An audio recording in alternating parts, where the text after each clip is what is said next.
Cracking the Code viewers, you may have seen these amazing concert clips circulating the past couple of days of Van Halen on the Jimmy Kimmel Show. Now, leaving aside Dave's somewhat bizarre street fighting injuries for a second, what we have here is an amazing opportunity to look at Eddie's famous tremolo picking technique. Here it is.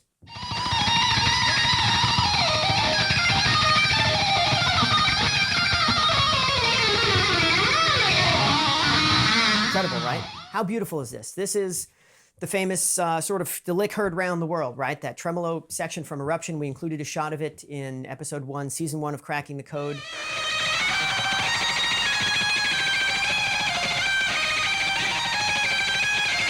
That's the 1983 US Fest performance, and we have this very interesting low angle, an extreme low angle on Eddie's technique there. You can see its distinctly rotational nature, and it's a beautiful thing to look at.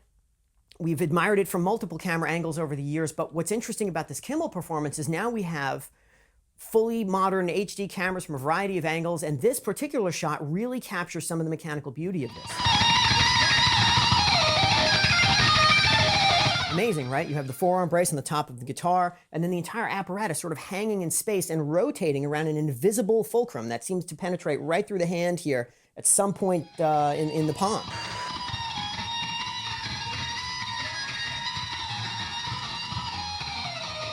Very cool, right? It's like this spot on the hand is just suspended in air, almost like 0G, and it's not moving, and everything is rotating around that, even though he's not anchored. He's not touching the guitar at all. Of course, we don't have any noise either, but if you're not actually playing these strings, then you're not really disturbing them that much, and the sound of the fundamental that's ringing on the string you are playing is usually enough to blot that out.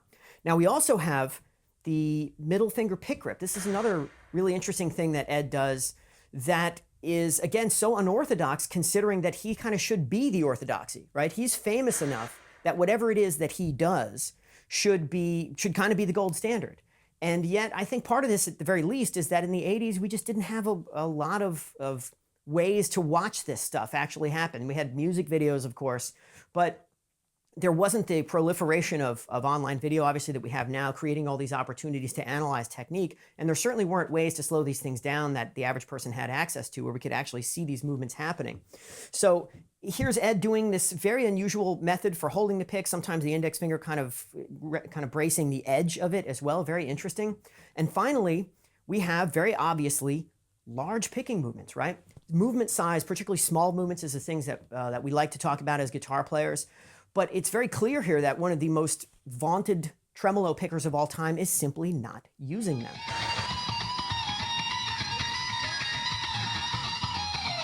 You go way below the string, way above it. Look at the size of those movements.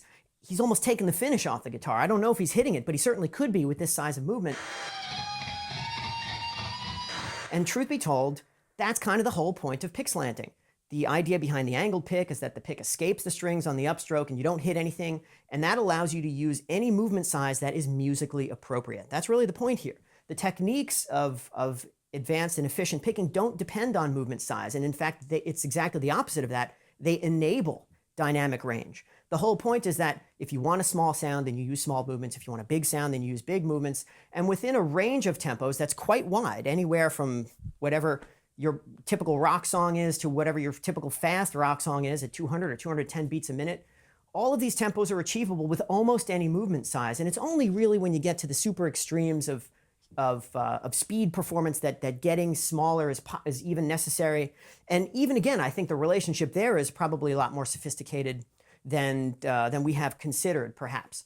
But what is clear is that in order to execute the techniques, it's not necessary at all to use tiny movements. And in fact, Ed's tremolo sound was never a tiny movement sound. He always had a very big, aggressive, and harmonically rich kind of sound.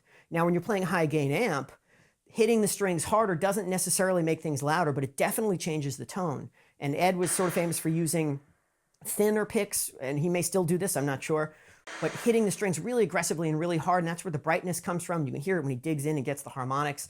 But even this tremolo sound, which is incredibly consistent and incredibly fast, especially if you listen to these early bootlegs like the 77 and 78 bootleg tapes, or some of the bootlegs from the right off the soundboard on the first tour, you hear incredible blazing speed.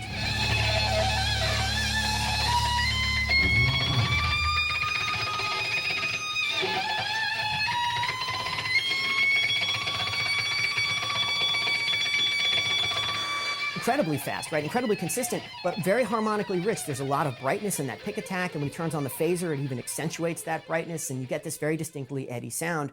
And that, again, is enabled by downward pick slanting. It's enabled by using big movements. We should be free to use those movements if that's what you want. It's not going to be musically appropriate in every scenario to constantly whack the strings, but musicality is precisely this distinction between soft and loud. That's where the dynamics live. That is your dynamic range.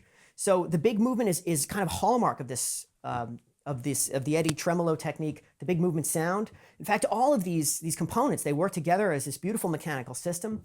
It's been on my list for a long time to sit down and spend a few minutes and try and figure out how all this works and actually do it. Just never had the opportunity to do it. So here's what we're going to do.